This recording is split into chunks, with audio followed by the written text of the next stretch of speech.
Good morning, everybody. কেমন আছো সকলে? আমি Nupur. Welcome everybody to my YouTube channel nature at the very core of science. আমি চলে এসেছি কোথায় পাবো তারে পরবর্তী অংশ পড়ার জন্য। আগের অংশে আমরা দেখলাম যে ছেলেটি হারিয়ে গিয়েছিল লদবতী গ্রামে, তার পিসেমশাইয়ের বাড়িতে সে পৌঁছেছে এবং পিসেমশাইকে সে আগে কখনো দেখেনি। সে জানতো না যে তার পিসেমশাই একজন মহারাজ, সবাই তাকে চেনে। এবার পিসেমশাইয়ের সঙ্গে সে আস্তে আস্তে তার সমস্তই হারিয়ে যাওয়ার ঘটনাগুলো বলছে এবং আমরা সামনে দেখি যে কি হয়। সাধু শোনেন আর একটু একটু ঘাড় নাড়েন। ছেলেটির মনে হয় তার বড় বড় চোখ দুটিতে যেন হাসি, দাড়ির জটায়ও যেন হাসি চিকচিক করে। ছেলেটির যে চোখে জল, গলা ডুবে যায় কান্নায়, তা যেন তিনি দেখেন না, শোনেন না। খালি একবার বলেন, খাইয়া লও। ছেলেটির উদ্বেগে মন অস্থির, কিন্তু খাবার শেষ হয়ে যায় নিমেষেই। ঢকঢক করে জল খায়, এক তৃষ্ণা, কষ বেয়ে জল পড়ে যায়। ছেলেটির হাতের চেটোয় তা মুছে নেয়, কিন্তু চোখের জল সমান ধারায় বহে, চোখ তার লাল হয়ে ওঠে। সাধু শুধু শোনেন, একটি কথাও জিজ্ঞেস করেন না। চুপচাপ খানিকক্ষণ ছেলেটির মুখের দিকে তাকিয়ে থাকেন। থাকতে থাকতে তার চোখ দুটি যেন আরও ঝলক দিয়ে ওঠে, হাসিতে তার দাঁত দেখা যায়। তেমনিভাবেই হঠাৎ উঠে দাঁড়ান, একটা কুলুঙ্গির কাছে গিয়ে দেশলাই জেলে প্রদীপ ধরান, মাথা নামিয়ে ছোট্ট একটি নমস্কার করেন।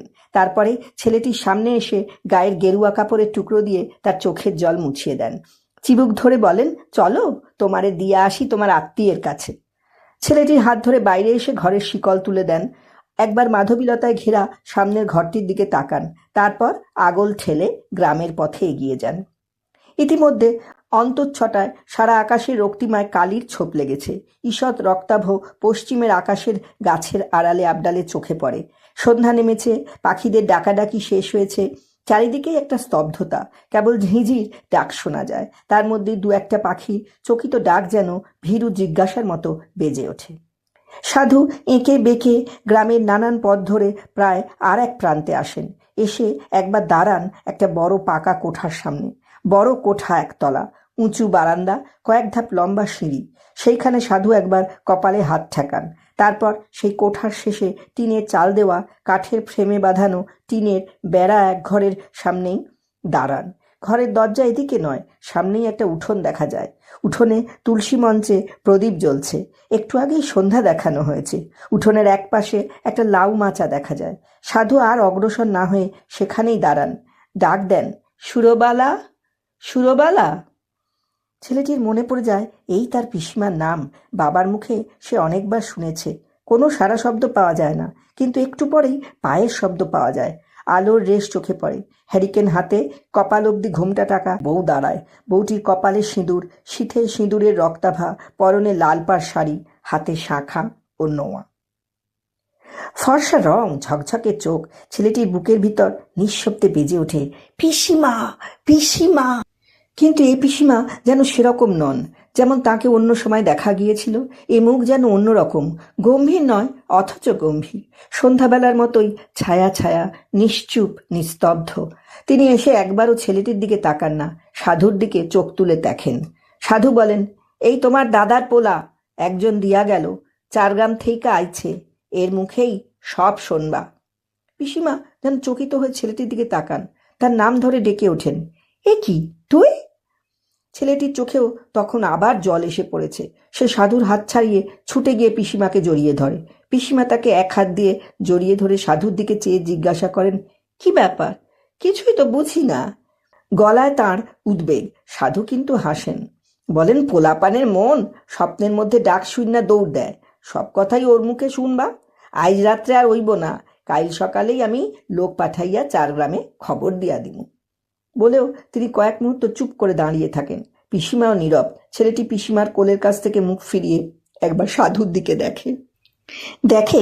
সাধু তাকিয়ে আছেন পিসিমার দিকে। তার চোখে যেন সেই রকম একটু হাসি। হ্যারিকেনের আলোয় তার চোখের মণি দুটো আকাশের তারার মতো দেখায়। পিসিমা মাথা নামিয়ে মাটির দিকে চেয়েছিলেন। সাধু বললেন, সুরবালা, আমি তাহলে যাই? পিসিমা কোনো কথা বলেন না, হাত থেকে হ্যারিকেনটা নামিয়ে রাখেন। ছেলেটিকে হাত ধরে কোলের কাছে সরিয়ে আঁচল টেনে গলবস্ত্র হন। সাধু বলে ওঠেন, না, তোমারও তো কতদিন কইছি, এইরকম কইরো না, আমি যাই। তারপরেই প্রসঙ্গ বদলান, জিজ্ঞেস করেন, পোলা মাইয়ারা সব ভালো আছে তো? পিসিমা বলেন, আছে। শুধু এই একটি কথা, তারপর মাটিতে জানু পেতে কপাল ঠেকিয়ে প্রণাম করেন। কিন্তু সাধু তখন পিছন ফিরে চলতে আরম্ভ করেছেন। পিসিমা মাথা তুলে দেখেন না, সেই অবস্থাতেই কিছুক্ষণ থাকেন। ইতিমধ্যেই ছেলেটির লক্ষ্য পড়ে ঘরের করে 3টি ছায়া এসে দাঁড়িয়েছে। একটা বছর 13-র মেয়ে, বেড়া বিনুনি বাঁধা, একটা শাড়ি জড়ানো তার রোগা গায়ে, তার চেয়ে ছোট একটি ছেলে, আর একজন মেয়েটির থেকে বড়। তারা সবাই ছেলেটির দিকে তাকিয়ে আছে। মেয়েটি ফিসফিস করে ছেলেটির নাম ধরে ডেকে বলে, তুই অমুক না? ছেলেটি তৎক্ষণাৎ তার পিস্তুত দাদা এবং ভাই বোনদের চিনতে পারে। সে তাদের দিকে এগিয়ে যায়। তারা সবাই তাকে জড়িয়ে ধরে। ছেলেটি প্রথমেই জিজ্ঞাসা করে, ওই সাধুটা কে? ছোট পিস্তুত ভাইটি বলে, আমাগো বাবা। ছেলেটি অবাক হয়ে ভাবে, কেন তার পিসেমশাই সাধু কেন? তিনি কেন গ্রামের এক প্রান্তে আশ্রমে সাধু হয়ে থাকেন? কিন্তু ছেলেটি তার সারা জীবনেও কখনো জানতে পারেনি কেন তার পিসেমশাই সাধু হয়েছিলেন। সংসার ছেড়ে আশ্রমে বাস করতেন। সারা জীবনে সে পিসেমশাইকে 2-1 বার দেখেছে, পিসিমাকে অনেকবার।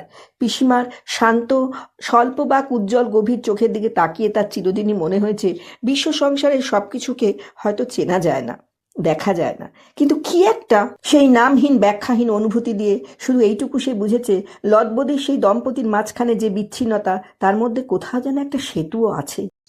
যে সেতুতে মনে হয় চোখের জল এবং হাসি দুইই আছে, আর আছে এক অনাবিষ্কৃত রহস্যের সম্পর্ক। এই ঘটনার 7 দিন পরে পিসিমার বাড়িতে একদিন ঠিক দুপুরে এলো একদল লোক। যে দলের মধ্যে ছিল ছেলেটির বাবা, মা, দিদি, মেজদা আর দিদিমা, সঙ্গে ইন্দির। তারা এলো যেন একদল ক্রুদ্ধ ব্যাধের মতো। যে পাখিটা খাঁচায় বাঁধা পড়েছে তাকে ধরবার জন্য। চোখে তাদের ব্যগ্র জিজ্ঞাসা, অথচ শিকার পাবার কঠিন উল্লাস। ছেলেটির এই রকমই মনে হয়েছিল, তাই সে তখন দৌড় দিয়ে পিসিমার খাটের তলায় অন্ধকার কোণে গিয়ে আশ্রয় নেয়। কেবল মেজদার তীব্র গলা শোনা যায়, ওই যে খাটের তলায় গেছে। ছেলেটিকে খাটের তলা থেকে গাদাখানেক ঝুল কালি ধুলো মেখে শেষ পর্যন্ত বেরোতেই হয়েছিল। আর বেরিয়েই সামনে ষাঁড়বন্দি দাঁড়িয়ে বাবা, মা, দিদিমা, দিদি, মেজদা, তার পাশে আর এক পাশে পিসিমা, তার ছেলে মেয়েরা। ইন্দির নিশ্চয়ই বাইরের উঠোনে ছিল, কারণ ঘরে ঢোকবার অধিকার ওর ছিল না। ছেলেটি চোখ তুলে তাকায়নি, কেবল তার গাল দুটো আর পিঠটা সুরসুর করছিল, কখন শাস্তি নেমে আসবে। কিন্তু তার বদলে প্রথমেই বাবার হুঙ্কার শোনা গিয়েছিল, দেখো গরুচোরটাকে দেখো। গরুচোর? ছেলেটা একবার চকিতে সকলের দিকে না তাকিয়ে পারে না। তার মধ্যেই সে দেখতে পায় পিসিমার গম্ভীর বিষণ্ণ মুখেও একটু হাসির ঝিলিক খেলে যায়। তিনি আঁচল চেপে দেন মুখে। তার ছেলে মেয়েদের মুখেও হাসি হাসি, এমনকি মায়ের চোখে জল থাকা সত্ত্বেও ঠোঁটের কোণ দুটো টিপে ধরেন, যেন তার হাসি পেয়ে যাচ্ছিল। তার চেয়ে অবাক দিদি ঝলসানো চোখ পাকানো থাকলেও মুখে হাসি ফুটে ওঠে, কিন্তু শব্দ পাওয়া যায় না। শরীরটা কাঁপতে থাকে। কেবল মেজদার ডগলাস ফেয়ারব্যাঙ্কসের খ্যাপাচণ্ডী মুখে হঠাৎ একটা অবাক জিজ্ঞাসা দেখা দেয়। সেও বাবার দিকে তাকায়, কারণ ছোট ভাইয়ের জিজ্ঞাসাটা তার মনেও ঝলক দেয়। বাবার গরুচোর বলার অর্থ কি? ছেলেটি ভাবে, সে আবার গরু চুরি করলো কবে, কখন, কাদের গরু? আর গরু চুরি করে সে করবেই বা কি? কিন্তু 10 বছরের ছেলেটির প্রতিবাদ করতে সাহস করে না। আভা মোটেই সুবিধের নয়। এমনিতেই কি শাস্তি তার কপালে আছে সে আন্দাজ করতে পারছিল না। তার উপরে গরু চুরি করেনি এ কথা বলতে গিয়ে বাবাকে খেপাতে সে সাহস পায় না। তবে পিসিমা, সাধু, পিসেমশাই সবাই জানেন গরু সে চুরি করেনি। তারপর শুরু হয় জেরা, কিন্তু আশ্চর্য, বাবার দিক থেকে নয়, জেরা শুরু করে দিদি। বাকিরা সব শোনেন, কেবল মেজদারই হাত নিষ্পিস। একটা ফাইট না ঝাড়তে পারলে ও শান্তি হচ্ছিল না। তবে বড়দের সামনে সেই স্বাধীনতা ওর ছিল না। কিন্তু জেরার জবাবে ছেলেটি যা বলেছিল তার কার্যকারণ, মাথা মুন্ডু কেউই বুঝতে পারছিল না। কেন সেরকম করে চলে এসেছিল? এর জবাবে ছেলেটি সেই একই কথা, এমনি ইচ্ছে হয়েছিল।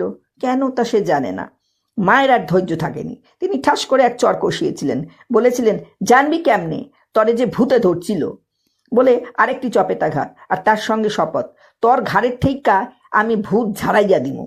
আরেকটি চপেটাঘাতের আগেই পিসিমা মায়ের হাত ধরে ফেলেন, আর মা ফুপিয়ে কেঁদে উঠে বলেন, না ঠাকুরজি, হুতাশে আজ 4 দিন আমার গলা দিয়া ভাত নামে নাই, চক্ষের পাতা বুঝি নাই। পিসিমা মাকে প্রবোধ দিতে আরম্ভ করেন। দিদিমা ছেলেটির গায়ের ঝুলকালি পরিষ্কার করেন, আবার তার মধ্যে 2-4 ঠোনাও লাগান। দাঁতহীন মাড়িতে মাড়ি ঘষে গালাগাল দেন। সহইরা বান্দর, অর্থাৎ শহুরে বাঁদর। আবার থান কাপড়ের ঘোমটা খসে যায় বলে সেটাও তাড়াতাড়ি টেনে দেন। জামাই যে কাছে দাঁড়িয়ে। আশ্চর্য, এই বাবা তখন একেবারেই নিষ্পৃহ, জামা ছাড়তে ব্যস্ত হন। ওদিকে পিসিমা তার কন্যাকে নির্দেশ দেন মামার জন্য একটু তামাক সাজতে। তারপরেই এক হাঁচকায় দিদি টেনে নিয়ে যায় ছেলেটিকে। উদ্দেশ্য নাকি ছেলেটিকে স্নান করিয়ে পরিষ্কার করবে, যার অর্থ আরো কয়েক প্রস্ত ঠোনা ও চুল টানা। মেজদা ওত পেতেই ছিল। কিন্তু সুযোগ পেতে পেতে সেই বিকেলে দল বেঁধে খেলতে বেরিয়ে একখানি মোক্ষম ফাইট না দিয়ে ও ছাড়েনি। অথচ মা, বাবা, দিদিমা সবাইকে পিসিমা বলেছিল, যাও তবু ছ্যামড়াটা পলাইয়া আইছিল, তাই সকলের লগে একটু দেখা হইল। কেবল গরু চুরির অভিযোগটা আর ওঠেনি। গাজীর কথায় আমি সেই ছেলেটিকেই দেখতে পাই, যাকে আমি কোনো দিনও ছাড়িয়ে যেতে পারিনি। সেই যে অবুঝ অচিনের টানে কোথায় চলে যায় জানে না, যে ঘর পালিয়ে খেলতে যায়, খেলতে গিয়ে হারায় অকুলে, জানে না কার টানে কিসের সন্ধানে। কেবল অবাক লাগে গাজীর কথা শুনে। চোখে ওর দুষ্টামি, ও গাজী না পাজি, কিন্তু ও কি অন্তর্যামী? ও কি আমার পিছু পিছু আসে সেই জন্মলগ্ন থেকেই? আর এই যে আঙুর মাহাতো বউটি, তার কাজল কালো হাসি চলকানো ডাগর চোখেও কি সেই ছেলেটিকে দেখতে পায়, যার চোখে সকলই খেলা, সকলই বিস্ময়? কেন, কে আমাকে এমন অবাক কাজল পরিয়েছে? যা দেখি সবই বিচিত্র, সবই অসামান্য। অগাজি, তোমার বাবুর ভর হলো নাকি? কথার সঙ্গে হাসির ঝঙ্কার। পাশে তাকিয়ে দেখি আংড়ির মুখ। ধান কাটা মাঠের আলপথ পেরিয়ে কখন উঠে এসেছি বড় সড়কে। এখন আমার এক পাশে আংড়ি আর এক পাশে গাজী। মাহাতো চলে আগে আগে ব্যাগ ঝুলিয়ে। ন্যাজাটের আকাশের পশ্চিম কোণে রক্তাভায় কালি পড়তে আরম্ভ করে। যে দূরগামী পথকে অস্তচ্ছটায় সদভার স্মৃতির মতো লাল, সেই নাক বরাবর পথকে এখন ছায়া মাখা ধূসর দেখি। বন চড়াইয়ের ঝাঁক চোখে পড়ে না আর। পাখিগুলোর ডাক থেমে এসেছে। আংড়ির কথায় সংবিত ফিরে পাই, তার দিকে ফিরে চাই। সে চোখের এক কোণে চেয়ে কালো তারা সরিয়ে নিয়ে যায় অন্য কোণে। গাজী বলে, ভর তো বাবুর হয়েই আছে চাচি, এ যে ঘোরের মানুষ। আংড়ি কথা চালায় গাজীর সঙ্গে, নজর চালে অন্যদিকে। ঘাড় বাঁকিয়ে একবার আমার দিকে তাকিয়ে দেখে, বলে, কেন, মানুষ তো কাঁচা, তারা তো ভর কিসের, ঘড়ি বা কিসের? তা বললি কি হয় চাচি? ভর জানাদের হয়, তাদের কাঁচা পাকা নাই। আংড়ি ঘাট দুলিয়ে বলে, তা না হয় বুঝলাম, কাঁচা পাকা নাই, তোমার বাবুর হয় কেন? মাহাতো ঘাড় নেড়ে বলে ওঠে, দাও এখন জব দাও, হয় কেন, নইলি ছাড়ার নাই। গাজী হাসে, আমি হাসি। স্বামীর ঠাট্টায় আংড়ি জিভ দেখিয়ে ভেঙচি কাটে। আহা হা হা, তোমাকে বলেছে ছাড়ার নাই, তুমি চুপ করো দেখিনি। মাহাতো মুখ ফেরায় না, চলতে চলতে সামনের দিকে মুখ রেখেই বলে, ওই দেখো, আমি তোর হয়েই তো বলি, কথার জব চাই না, এমনি এমনি কথা নাকি?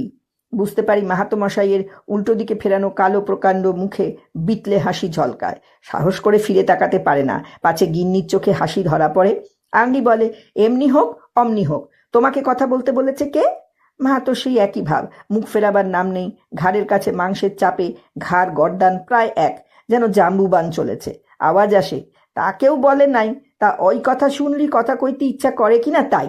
আচ্ছা, চুপ করলাম। ভেবেছিলাম আংড়ি বুঝে আবার ঝামটে উঠবে।